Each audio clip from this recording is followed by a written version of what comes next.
কলেজে প্রবেশ করতেই আকাশ দেখল তার থেকে কিছুটা দূরে দাঁড়িয়ে আছে মায়া। তাকে দেখে মুখে একচিলতে হাসি ফুটে উঠল আকাশের।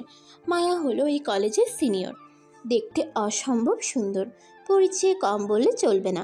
মায়া এই কলেজের মায়াকে এই কলেজে সবাই এক নামে চেনে, তাকে সবাই বখাটে মেয়ে বলে মনে করে। মায়া বখাটে মেয়ে হলেও তার মন অনেকটা ভালো। তার মধ্যে সেই সব অন্য কোনো বখাটে মেয়ের কোনো চরিত্র নেই। একটা বখাটে মেয়ে যেমন হওয়ার কথা ঠিক তেমনটা সে নয়। ভালো ড্রেস আপ পরে থাকে, তার কথাই এই কলেজ চলে বলতে হবে। মায়া বখাটে নামে পরিচিত হলেও তার যে কাজ, সে কলেজে কোনো খারাপ কাজ বা র্যাগিং করলে, কেউ তার সাথে খারাপ আচরণ করলে মায়া তার কাজ দেখে মুগ্ধ আকাশ। মায়া সেই সব লোকেদের সাথে খারাপ আচরণ করে যারা কলেজে কোনো খারাপ কাজ করে থাকে, তাই সবাই তাকে বখাটে বলেই চিনে। মায়ার এই কাজ দেখে ভালো লাগা থেকে ভালোবাসে চলে যায় আকাশ, কিন্তু মায়া তাকে পাত্তা দেয় না। নানাভাবে ফুল, চিঠি আরও অনেক কিছু দিয়ে প্রপোজ করেছে আকাশ, কিন্তু মায়া সেগুলো খুলেও দেখতো না, সাথে সাথে ফেলে দিত। মায়াকে প্রথম দেখায় সেই লেভেলের ক্রাশ খাওয়া আকাশ, তারপর তার কাজ দেখে ফিদা। মায়া বলতে পাগল আকাশ, কিন্তু এই মায়া ঠিকমতো তাকায় না একবারও তার দিকে। তারপরও বেহায়া মনটা তার দিকেই এগিয়ে যায় বেশি। হুট করেই মায়ার সামনে দৌড়ে গিয়ে বলল আকাশ, জান পাখি, এখানে কি করছো? আবার তুই? তোকে কতবার বলেছি আমায় এইসব বাজে নামে ডাকবি না। তোর কি ভয় হয় না? যেখানে পুরো কলেজ কাঁপে আমার নামে, আর সেখানে তুই এইভাবে আমার সাথে কথা বলিস? এমন কেন করছো জান পাখি?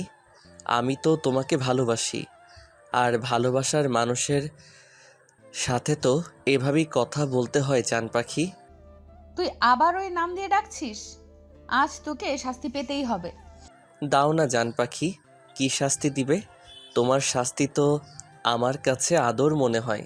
তুই যাবি এখান থেকে? আচ্ছা, চলে যাব। আগে বলো ভালোবাসি। এবার দেখছি তোকে শাস্তি দিতে হবে। জুনিয়র হয়ে সিনিয়রের সাথে এরকম ব্যবহার, তাও আবার আমার সাথে, যেখানে সবাই আমাকে এক নামে চেনে। কি শাস্তি দিবে দাও না জান, আমি মাথা পেতে নিব। তারপর মায়া সত্যি সত্যি ক্যাম্পাসে সবার সামনে কান ধরে দাঁড় করিয়ে দিল আকাশকে। কিন্তু তার তেমন কিছু মনেই হচ্ছে না। এমন সময় আকাশের মাথায় একটা বুদ্ধি এলো। সে সাথে সাথে চিৎকার করে বলল, সবাই দেখো, মায়াকে ভালোবাসার অপরাধে এখানে দাঁড় করিয়ে রেখেছে। সবাই শোনো, আমি মায়াকে ভালোবাসি, সেও আমাকে ভালোবাসে। তার সাথে একটু অভিমান হয়েছে, তাই এখানে দাঁড় করিয়ে রেখেছে। আকাশ কথাগুলো চিৎকার করে বলল। সবাই শুনে একজন আরেকজনকে বলতে লাগলো, একজন দেখেছো, মায়াকে এই ছেলেটা ভালোবাসে। মায়ার মতো একটা মেয়ে জুনিয়র ছেলেকে ভালোবাসে। আহা কি ভালোবাসা! দেখো, রাগারাগি হয়েছে বলে শাস্তি দিচ্ছে। আরও বিভিন্ন কথা বলতে লাগলো। আকাশ তো এটাই চাইছিল, সে সব শুনছে আর মুচকি মুচকি হাসছে। এদিকে আকাশ থেকে একটু দূরে মায়াও দাঁড়িয়ে আছে, সে এসব শুনছে আর রাগে ফুসফুস করছে। এমন সময় মায়াকে তার বান্ধবী মিতু বলল, দেখলি, তুই ওকে শাস্তি দিলি আর ও তোকে ভালোবাসার কথা বলে কি করলো? তাই তো দেখছি, মনটা চাচ্ছে গিয়ে হাত পা ভেঙে দেই, কিন্তু মন সেটা সায় দিচ্ছে না। এখন কি করবি?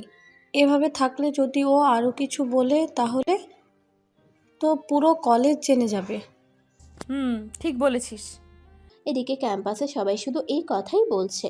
তখন মায়া একটা চিৎকার দিয়ে বলল সবাইকে চলে যেতে। তখন সবাই মাথা নিচু করে চলে গেল। ক্যাম্পাস একদম ফাঁকা। তারপর মায়া আকাশের কাছে এলো, এসে আকাশকে বলল, যাও, আজকে তোমার শাস্তি মাফ। না না, আর একটু থাকি না।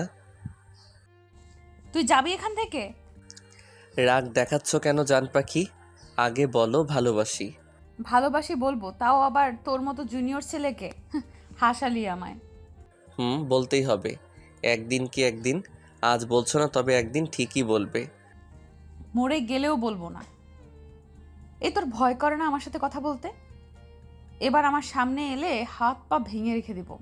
আমিও কিস করে দিব। তারপর মায়া কিছু বলল না, চলে গেল। আকাশও একটা দীর্ঘশ্বাস ফেলে চলে গেল। কবে আমায় ভালোবাসবে মিস গন্ডি মায়া? ভালো তো তোমাকে একদিন বাসতেই হবে তোমায়। এই ভেবে ক্লাসের উদ্দেশ্যে রওনা হলো আকাশ। একে একে সব ক্লাস করে বের হলো সে। দেখলো মায়া কোথাও নেই, তাই আকাশ বাসায় চলে এলো। বাসায় এসে ফ্রেশ হয়ে খাবার খেয়ে ঘুমিয়ে পড়লো। বিকেল টাইমে আকাশের ঘুম ভাঙলো ফোন কলের আওয়াজে। সে তাকিয়ে দেখে আকাশে জানে দোস্ত ফাহাদ। হুম, বল কি বলবি? দোস্ত, একটু তাড়াতাড়ি 4 রাস্তার মোড়ে আয়। কেন? আয় না, জরুরি দোস্ত। ঠিক আছে, তুই ওখানে থাক, আমি আসতেছি। তারপর আকাশ ফোনটা কেটে দিল। এত জরুরি তলব, তার মানে কোনো মেয়ে পছন্দ হয়েছে। ও আবার মেয়ে ছাড়া এত জরুরি ডাকে না, হয়তো কোনো মেয়েকে পছন্দ হয়েছে। এইসব ছাড়া আর কিছুই হতে পারে